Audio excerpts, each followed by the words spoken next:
Thalatha, ada 3. Awas jangan sampai antum terjebak satu di antara 3 ini. Ini berbahaya. Nomor satunya qila wa qala. Oke, 2, idha'atul mal. Baik. Yang ketiga, kasratus su'al.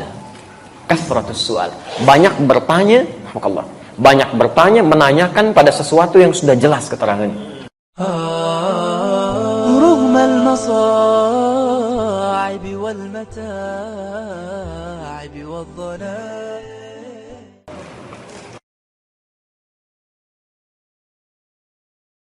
Kalimat hadis terakhir di Al-Bukhari, nomor hadis 1477, tadi yang sudah antum tuliskan. Di hadis Muslim temukan nomor hadis 4582. Lihat kalimatnya. Oh, hati-hati ya, hati-hati dengan hadis ini. Innallaha kariha thalatha. Innallaha kariha thalatha. Saya tuliskan sebentar. Innallaha kariha thalathatan. Kariha. Fokus sebentar. Ingat, setiap ada kalimat diawali dengan kata inna atau anna, maka hukumnya sifatnya tegas. Ada ketegasan di sini, ya. Kalau dalam bahasa bebasnya saya katakan sungguh tegas disampaikan, ya. Sungguh tegas disampaikan. Allah itu kariha, sangat benci, tidak menyukai. Biasanya kalimat hadis itu agak sedikit lembut.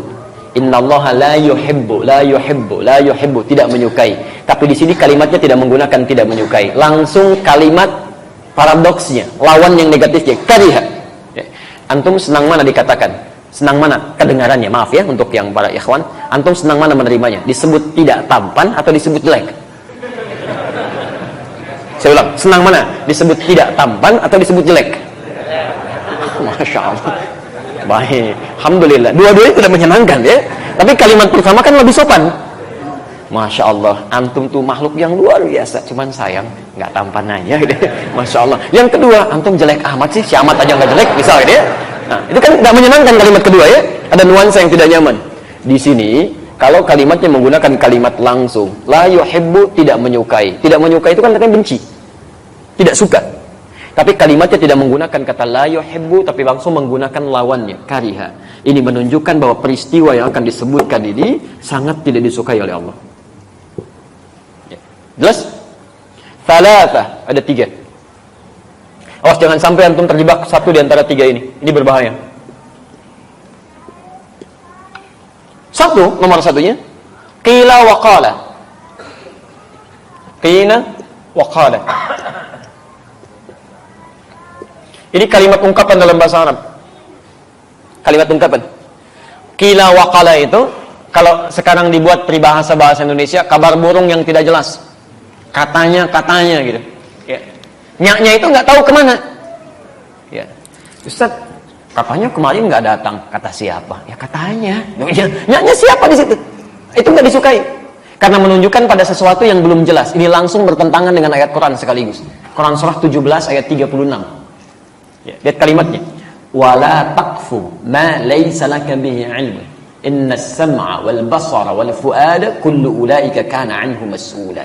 Perhatikan kalimatnya. Ini bahayanya, jangankan yang menyampaikan, ikut-ikut orang ini saja nggak boleh. Ya kata Quran, jangan pernah Anda ikuti sesuatu atau bahkan ajakan yang belum jelas kemana arahnya, bahkan sumbernya. Awas, hati-hati, jangan pernah diikuti. Walaupun dalam kalimat sederhana ya, misal ikut yuk. Kemana? Pokoknya ikut aja deh, nanti lihat. Itu kalau ada Quran nggak boleh diikuti. Nggak boleh. Nggak usah pakai nggak boleh. Jangan diikuti. Kenapa? Karena antum belum bisa memastikan antum dibawa kemana. Bagaimana kalau diajak ke tempat bermaksiat? Ke tempat yang tidak disukai oleh Allah Subhanahu wa ta'ala. Ya. Ketika antum terjebak dalam kesalahan, menyalahi aturan Allah, berbuat fasik bahkan di situ, maka lihat kalimat ayatnya. Innas sam'a wal basara wal fuada. Telinga kamu akan ditanya, mata kamu akan ditanya, bahkan pikiran kita akan ditanya. Kalau kalimat bebasnya, akal kamu dikemanakan sampai kamu nggak tanya dulu. Telinga kamu dikemanakan sampai nggak dengar dulu perkataan dia. Mata kamu dikemanakan sampai nggak lihat dulu informasinya. Jelas di sini? Baik, maka yang pertama, Allah sangat tidak menyukai, sangat membenci hal-hal yang tidak jelas sifatnya. Qila wa qala. Kata si fulan, kata ini, kata itu, tapi tidak jelas dari mana sumbernya. Jelas di sini? Apalagi dibawa dalam nuansa agama, itu nggak boleh. Ya, nuansa syariat itu ditinggalkan. Ya. Oke, dua, idha'atul mali. Idha'atul mali. Boros, menyia-nyiakan harta. Idha'atul mali. Idha'atul mali, atau di sini idha'atul mali. Ya. Menyia-nyiakan harta. Insyaallah. Orang ingin mendapatkan setengah roti, rebutan dengan 16 orang itu. Ya, di Aleppo pengen dapat susu sampai ya Allah, jalan mungut-mungut di tempat sampah gitu kan. Bayinya sampai kurus kering untuk mencari-cari itu. Antum kok dibuang-buang? Ya kan? Nasi itu kan berapa banyak yang terbuang itu dari makan itu. Dari rotinya, dari minumannya, tidak sedikit diantara sebagian orang-orang meminum aqua gelas cuma setengahnya, sebagiannya kemudian disimpan dibuang. Sementara orang-orang Palestina untuk mendapatkan minuman yang benar-benar bersih saja, itu mesti berjuang membebaskan dulu sumber minuman dari racun yang sudah diracun itu. Itu tidak mudah. Ya, maka jangan disia-siakan. Termasuk idha'atul mali itu dari kata dhiya sifatnya. Bukan hanya menghilangkan esensinya, tapi menghilangkan nilai pahalanya. Awas, termasuk idha'atul mali itu menggunakan harta tidak pada tempat yang diridhoi oleh Allah Subhanahu wa taala. Misal, mohon maaf ya, tolong baca ini dengan baik ya. Baca ini dengan baik. Aturan Qur'annya, setiap Allah tambahkan harta kepada kita, itu adalah peluang lain bagi kita untuk meningkatkan ibadah lewat harta itu. Karena mungkin peluang ibadah lewat sisi yang lain sudah kurang mampu kita tunaikan. Jelas ya? Ada orang sudah bisa puasa, bahkan Masya Allah, Seninnya sudah jalan. Tapi jangan dulu senang, karena yang lain sudah tambah dengan Kamisnya. Ada yang sudah puasa Senin Kamis, Alhamdulillah, jangan dulu bangga. Orang lain sudah Ayyamul Bid. Ada yang sudah Ayyamul Bid, jangan dulu merasa gembira. Orang lain sudah puasa Daud. Hari ini puasa, besok tidak. Karena semakin banyak yang dikurangi, barangkali, Masya Allah dengan tenaganya dia puasa. Antum tidak bisa menyaingi itu. Karena ada ketidakmampuan. Allah berikan sumber yang lain. Gak usah nekat. Emang dia aja yang bisa Daud, besok saya Sulaiman. Gak bisa. Cuman sampai Daud aja, selesai di situ. Antum Daud aja susah, apalagi mau mencari yang lain. Maka dari situ Allah berikan kemudian tambahan lewat yang lain supaya antum maksimalkan ibadah di situ. Apa diantaranya? Harta. Karena itulah ketika Allah titipkan harta, turun kaidahnya. Antum baca betul, pahami titipan Allah yang maksimal pada diri antum itu apa. Quran surah misalnya ke-28 Al-Qasas ayat 77 itu. Ya, sampai dengan 79-nya. Jelas ketentuan harta itu.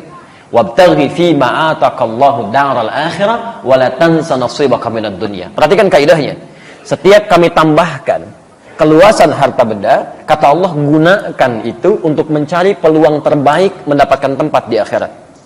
Dengan kata lain, gunakan untuk ibadah, untuk mendapatkan kemuliaan akhirat. Karena mungkin kamu belum terbiasa bangun malam sambil berlama-lama, hafal Quran belum didapatkan, Masya Allah, puasa belum dijalani dengan konsisten yang sunnahnya. Nih, tambah dengan ini. Kalau orang baca, kamu belum mampu baca dengan maksimal, minimal sedekah dengan hartamu ini, belikan mushafnya, simpan di masjid. Satu huruf yang dibacakan, kamu dapat bagian 10 kebaikannya. Masya Allah, itu yang kita ambil. Bukan dijadikan bahan untuk kesombongan diri. Kalau cuma sombong, yang dulu sudah ada, namanya korun. Hartanya lebih banyak dibandingkan antum. Jangankan hartanya, kuncinya aja kalau dibawa-bawa, itu dibawa orang-orang di belakangnya. Kalau jalan kemana-mana, Pak, maaf ya, saya sering ulang kisah ini. Korun itu informasi Quran di ayat 76 surah ke-28, surah ke-28 ayat 76. Inna Qaruna kana min qaumi Musa fabagha alaihim. Korun itu termasuk kaum di zamannya Musa, sombongnya luar biasa. Ya, sombong dengan hartanya, bagha itu sombong dengan harta. Kalau sombong dengan kedudukan disebut togo. Fir'aun disebut togo, Qarun disebut bagha, sombong dengan harta. Tapi apa yang disombongkan? Wa inna mafatihahu latanu'u bil usbah. Dan sungguh kunci-kunci berangkasnya saja, itu kalau diangkat orang-orang terkuat di zamannya, masih belum keangkat, Pak. Baru kuncinya aja. Kuncinya.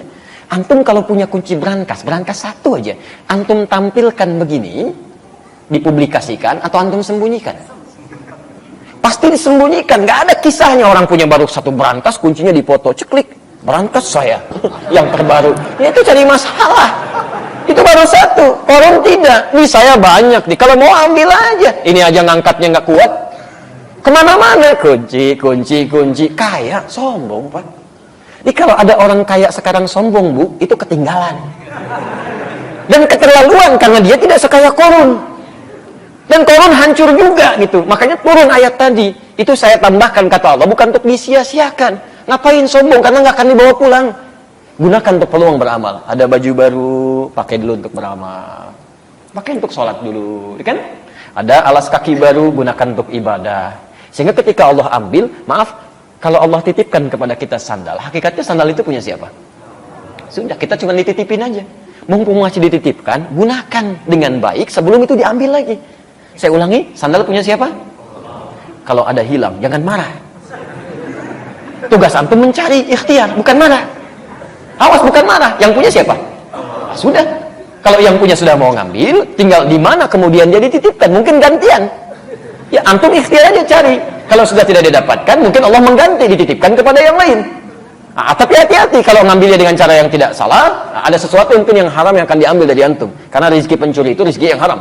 Ya. Tapi poinnya adalah bukan itu. Poinnya, mumpung masih dititipkan, gunakan pada yang baik. Kalau sudah nggak ada, antum nggak punya peluang lagi. Itu yang dimaksimalkan. Ya, kendaraan segalanya, sehingga hisabnya gampang. Pakai baju pertama kali, gunakan untuk sholat. Begitu dihisab, hei fulan, dari mana harta yang kamu dapatkan? Engkau maha tahu ya Allah, mendapatkan dengan cara yang halal. Keringatnya begini ya, menjadi saksi semuanya. Allahu Akbar. Kemana engkau pertama kali gunakan? Ya Allah, bajunya bicara untuk sholat. Enak hisabnya. Ya. Antum punya baju baru digunakan untuk apa? Masya Allah. Antum undangan sekali belum tentu dalam setahun sekali antum pakai baju luar biasa. Nggak ada yang kayak Allah ngundang 5 kali dalam sehari. La haula wala quwata illa billah. Begitu ditanya, dari mana kamu dapatkan? Harta yang paling halal ya Allah. Engkau menjadi saksi dalam semua perjuangan hamba. Kemana kami gunakan? Undangan ya Allah. Oh, jawab apa? Ya. Ini idha'atul mal. Ya, tolong dicek ya. Yang harus malu adalah, ada orang Pak, maaf ya, sepeda aja nggak ketitipin, tapi kakinya digunakan untuk melangkah ke masjid. Jaraknya luar biasa. Ada yang 500 meter, ada yang sampai 2-3 kilo, masih jalan ke masjid. Antum tetangga masjid, sepedanya ada, motornya ada. Masih ada alasan hujan, kasih payung. Ada alasan lagi, kasih mobil. Masya Allah, ada semuanya. Belum mau ke masjid juga, antum mesti dikasih apa lagi supaya mau ke masjid? Coba cek lagi. Imam Hasan al-Basri, antum jangan kira semua amalan antum itu bisa diterima oleh Allah. Imam Hasan al-Basri, kenal Hasan al-Basri? Alhamdulillah. Alhamdulillah. Kita syukurilah, kalau kenal saya pulang. Kalau antum gak jelas siapa gitu kan. Baik, Hasan al-Basri itu dikisahkan dalam kitab namanya Al-Hikayat wal Muhimmat. Itu Masya Allah. Beliau pernah tidur kemudian bermimpi mendengar suara. Ini nyata, beliau kisahkan sendiri. Mendengar suara yang memanggil beliau. Ya, hei ya Abdullah, kurang lebih demikian 5 makna. Menurut kamu amalan apa yang paling diterima oleh Allah? Beliau katakan amalan saya yang beliau kira itu yang paling ikhlas. Saya pernah kerjakan ini. Kemudian mendengar suara itu tidak diterima oleh Allah. Tidak diterima oleh Allah. Yang diterima oleh Allah, perhatikan, yang diterima oleh Allah ketika engkau bersedekah pada seekor lalat. Saat engkau menulis itu, jadi beliau pernah menulis, tiba-tiba lalat hinggap di penanya. Itu oleh beliau, oleh Hasan al-Basri rahimahullahu ta'ala, didiamkan penanya untuk memberikan kesempatan pada lalat untuk mengambil rezekinya di pena itu. Tidak digerakkan supaya lalatnya tidak lari. Ketika didiamkan itulah beliau anggap itu amalan yang biasa-biasa saja. Ternyata dalam pandangan Allah betapa besar itu. Rahmat Allah diturunkan dalam kalimat itu. Jadi kita tidak tahu teman-teman sekalian, di mana amalan kita yang sudah kita anggap diterima oleh Allah itu. Menurut Allah amalan terkhusyuk kita belum tentu itu dapat penerimaan yang baik. Karena itu antum mesti berlomba. Begitu dapat titipan, gunakan yang baik, gunakan yang baik, gunakan yang baik. Jelas sampai sini? Baik. Yang ketiga, kathratus su'al. Kathratus su'al. Banyak bertanya, Allah. Banyak bertanya, menanyakan pada sesuatu yang sudah jelas keterangannya. Kathratus su'al. Ya. Dan ini bisa menimbulkan masalah. Seperti umatnya Nabi Musa alaihissalam. Ya. Kalimatnya jelas, sembelih sapi, gak usah nanya, sapi banyak, malah ditanya. Sapi yang bagaimana ya? Warnanya apa? Warnanya kuning. Nyari lagi yang agak susah. Nyari ke kuning-kuningan, sofra gitu kan? Ya, setelah jelas, kuning yang mana ya? Kan kuning agak banyak. Cari itu yang tidak ada cacatnya, gak pernah dipakai membajak sawah, mulus, halus, tidak ada cacatnya. Carinya lebih susah lagi. Makanya kalau ada sesuatu yang sudah jelas kemudian disampaikan, jangan banyak dipertanyakan supaya tidak sulit memahaminya. Nah, beli sabun ya, clear. Sabun apa saja, selesai. Sabun apa, Pak? Lifebuoy. Jadi terbatasi. Yang dicari halus Lifebuoy. Di mana, Pak? Indomaret ya. Terbatasi lagi, nyarinya mesti di Indomaret. Indomaret yang mana, Pak? Kan ada 3. Yang paling jauh di ujung ya. Hati-hati. Kan pelayannya di situ ada yang laki-laki, perempuan. Yang mana, Pak? Yang laki-laki. Awas. Begitu nyampe sana, balik lagi. Kok kamu nggak beli sabun? Pak, pelayan yang laki-laki nggak ada, Pak. Ada yang perempuan. Padahal perintah awalnya gampang, cari sabun, selesai. Dan antum awas, kalau orang tua meminta anaknya membeli sesuatu, anaknya belikan karena kalimatnya umum sifatnya, antum nggak boleh protes. Nggak boleh protes. Ya, nak beli shampoo ya, dibelikan oleh anaknya, datang dengan shampoo clear misalnya. Antum pengennya zinc, kok beli yang clear? Kan papa bilangnya shampoo. Selesai sampai sini. Jelas ya? Jadi kalau ada sesuatu yang sudah terang, sudah jelas, jangan banyak dipertanyakan sehingga mendapatkan kesulitan-kesulitan dalam prakteknya. Nah, kesimpulannya di sini, jika ada berita yang menyebar dalam hal yang tidak baik, pertama pastikan dulu sumbernya. Jangan menebarkan sesuatu yang bisa melahirkan dosa. Hindari kesimpulan yang tidak tepat. Yang kedua, pastikan sumbernya baik. Yang ketiga, mohon maaf, jangan cepat disebarluaskan sebelum nyata maslahat atau madaratnya.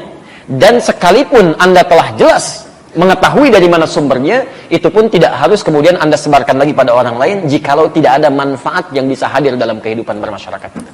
Jelas di sini? Ya. Jadi tidak setiap yang sudah kelihatan jelas sumbernya langsung Anda ekspos, tidak begitu. Ini ada manfaatnya enggak? Kalau enggak ada manfaatnya, tinggalkan. Kalau ada manfaatnya, sebarkan. Dan itu yang bisa menghadirkan pahala untuk kehidupan kita. Kalau pernah terjadi dalam kehidupan kita, menyebarkan sesuatu yang tidak kita tahu, kemudian tiba-tiba jadi keliru itu, maka insya Allah kalau dilakukan dengan cara yang tidak sengaja, karena ketidaktahuan dan tidak ada ilmu di situ, termaafkan sepanjang kita bisa bertobat dan beristighfar pada Allah tanpa mengulanginya. Ketentuannya ada di Quran surah ke-33 ayat yang kelima itu. Ya.